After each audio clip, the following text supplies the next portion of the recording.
Ողջույն։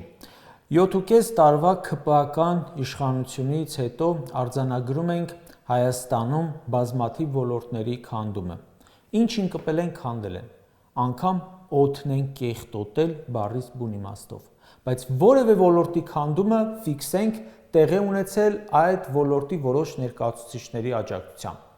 Նիկոլը այնպես չի արել, որ մենակ ինքը հավաքի քրեական հոդվածներ։ Բանակը քանդել է որոշ գեներալների սպաների մասնակցությամբ։ Միջակ սպային տվել է գեներալի կոչում, միջակ գեներալին իր ուժին չհամապատասխանող գործ։ Մարդուն, որը կարող էր միայն դասախոս լինել, նշանակել է կրթության նախարար ու քանդել է։ Գիրք կարդացածին նշանակել է դասագիրք գրող ու քանդել է։ Նիկոլը քանդելու մեծ տաղանդ ունի։ Եկեղեցին քանդելիս խնդիրների առաջ կանգնեց ու դիմեց հոգևորականների օգնությանը, որ քանդի ու օգնողներ կան այն էլ սրբազաններ։ Գիտեք, ցավն այն չէ, որ բոլոր ոլորտներում էլ կան մարդիկ, որոնք ունեն հարված ընդունելու տեղեր, թույլ տեղեր։ Ցավն այն է, որ պետության ղեկավարը կարիք ունի նման մարդկանց, որ քանդի։ Խնդիրը իշխանության անհագուրդ ցանկությունն է քանդել ցանկացած բան։ Նույն թույլ կամազուրկ գեներալները բոլոր ժամանակներում էլ կային։ Հոգևորականին ոչ վայել պահվածքով, շքեղ կյանքով ապրող եկեղեցականներ էլ կային, բուհից հեռու դասախոսներ էլ կային, բայց չէին քանդվում ոլորտները, որովհետև իշխանության գլուխ կանգնածի նպատակը քանդելը չէր։ Մեզ հակադարձում են, թե եկեղեցու նկատմամբ ոտնձգությունը եկեղեցու դեմ չէ, որոշ եկեղեցականների դեմ է, սուտ է։ Եթե եկեղեցու դեմ չէ, ինչու մինչև հիմա չեն զբաղվել այդ հարցերով եւ հիմա ինչ որ բաներ են մոգոնում։ Կամ այն սրբազանները, որ գնացել են Նիկոլի հետ հանդիպման, չգիտեին, որ սահմանադրությամբ եկեղեցին ու իշխանությունը տարանջատված է։ Գիտեին, ու եթե գնացել էին Նիկոլի ձեռքը սեղմելու, նույն սրահում նույն օդը շնչել արտաշնչելու,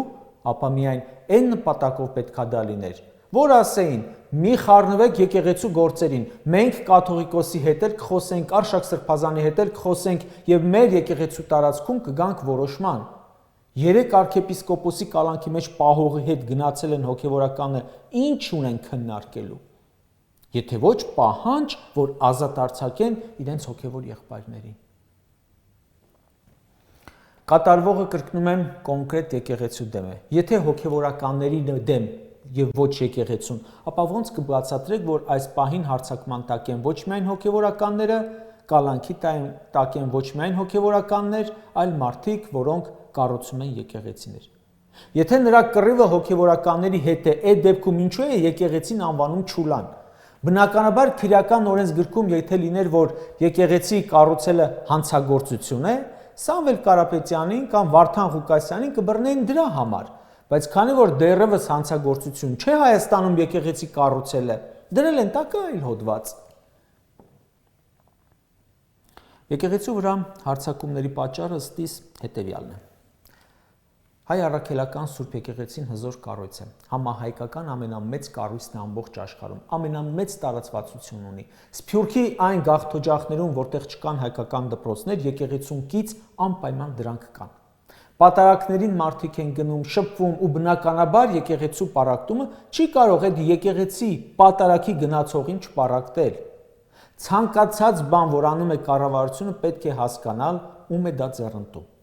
Մեր երկրում էս ահռելի գնաճը ում է ձեռնտու, ժողովրդին, իշխանությանը, թե մեր թշնամիներին։ Թոշակ չբարձրացնելը ում է ձեռնտու, ժողովրդին, իշխանությանը, թե մեր թշնամի երկրներին։ Բանակես քարուքանդ վիճակ ում է ձեռնտու, մեզ, Նիկոլին, թե Ադրբեջանին։ Այս ատելության մթնոլորտը ում է ձեռնտու, հանցագործությունների շատացումը ում է ձեռնտու։ Եթե իշխանությունն անում է բաներ, որ պետությանը ձեռնտու չէ, ժողովրդին ձեռնտու չէ, շատ դեպքերում հենց այդ իշխանությանը ձեռնտու չէ, ուրեմն պետք է փորձել հասկանալ, լավ իսկ որտեղից է թելադրվում, ում է ձեռնտու։ Եկեք միասին դա վերլուծենք։ Համեմատություն էլի եմ բերելու, որտեվ ակնհայտ բաներ կան։ Մի պահ պատկերացրեք Հայաստանի ղեկավարը ոչ թե Նիկոլ Փաշինյանն է, այլ ասենք Իլհամ Ալիևը, Ռեջեփ Էրդողանը, Սելջուկ Բայրակթարը, ինչ կանեին։ Առաջին բանը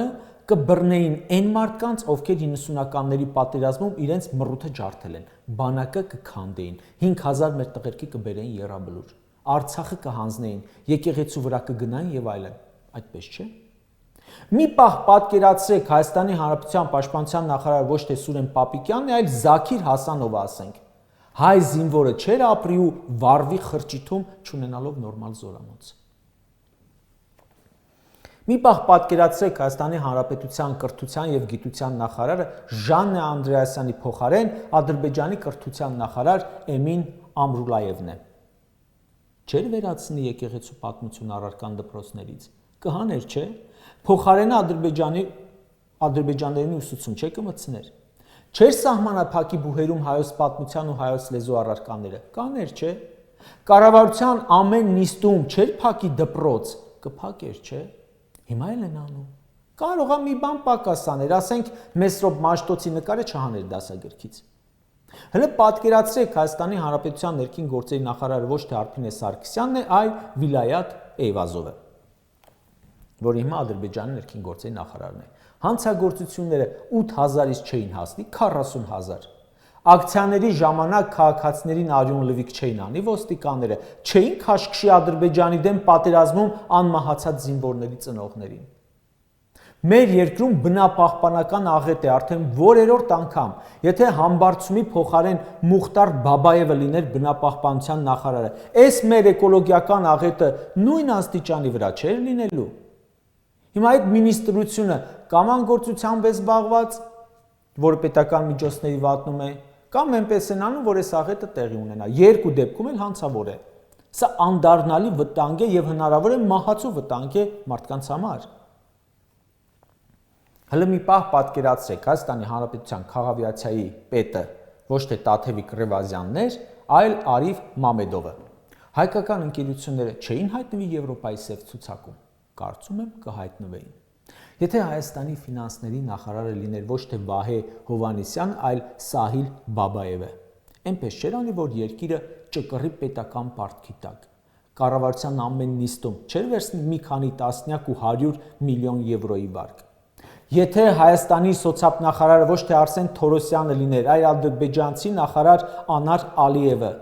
թոշակառուն ավելի լավ կապրեր, աղքատությունը կնվազեր։ Եթե Երևանի քաղաքապետը լիներ ոչ թե Տիգրան Ավինյանը, այլ Բաքվի այսօրվա քաղաքապետ Էլդար Ազիզովը, Սովետաշենի Զիբիլանոցը օրու մեջ պաժար չէր ընկնի ու թունավորեր մայրաքաղաքի օդը մինչև այսօր։ Երևանում անձրևը ջրհեղեղ չէր դառնա, տրանսպորտը չէր թանկանա, գույքահարկը չէր թանկանա 6 անգամ, աղբի վճարը 10 անգամ։ Ժողովուրդ ջան, հերթով անցեք բոլոր ոլորտների վրայով։ Եթե համակարգեր ադրբեջանցի, քաղբանտարկյալների թիվը ավելի շատ կլիներ։ Եթե Հայաստանի ազգային ժողովի նախագահը լիներ Սահիբա Գահֆարովան, ոչ թե Ալեն Սիմոնյանը, ու ՔՊ-ի փոխարեն լիներ Յենի Ադրբեջան խմբակցությունը, ցեղասպանության ժխտումը քրեականացնելը նույն կերպ չէին մերժի։ Շուշի հակահայ հռչակագրի դատապարտումը չէին մերժի։ Հայ գերիների մասին բանաձևը չէին մերժի։ Վերցրեք հերթով բոլոր պաշտոնները ու մի կարճ վերլուծեք, թե դրանցում, եթե աշխատեին ադրբեջանցիներ, ավելի վատ կլիներ, քան այսօր է։ Մտածեք ու երևի ինձպես կգաք եզրակացության, որ կանեին նույն կերպ, ինչպես հիմա էլի Ռոբերտ Քոչարյանի նկատմամբ քրգործ կբացվեր, հակասահմանադրական, էլի Սամվել Կարապետյանն ապօրինի կկալանավորվեր, էլի աղքատությունը 25% կլիներ կամ մի քիչ պակաս, էլի Ղարաբաղը կհանձներ, էլի եկեղեցու վրա կհարձակվեին, էլի Սփյուռքի վրա կհարձակվեին, էլի դիմադիր քաղաքապետներին կկալանավորեին, էլի սրբազանների կկալանավորեին, էլի կթալանեին ու կհարստանային։ Այս ամենը մեր շահերից չի բխում, բխում է մեր թշնամիների շահերից, ու այդ շահերը սպասարկվում են։ Պաշտոնյաների ազգանուններին մի հետևեք, քայլերին հետևեք, ինչ են անում, ում է ձեռնտու։ Եվ ուրեմն իմացեք, թե որտեղից է կառավարվում Հայաստանի կառավարությունը։ Իր ընդհանրությունները կարող եք անել արդեն։ Կարճ ասած, Փաշինյանի հետ հանդիպած հոգևորականները պետք է լավ իմանան, որ Փաշինյանը նախաձեռնել է եկեղեցու քանդում,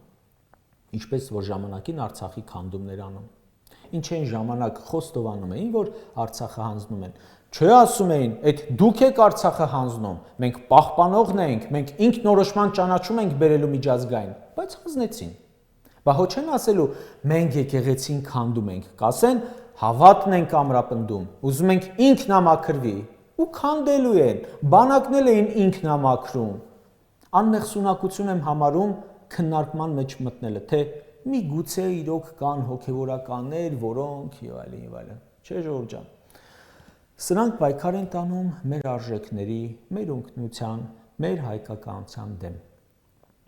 Ինչպես որ կանխատեսում ենք 2018-ին ու իրականացավ, այնպես էլ հիմա է։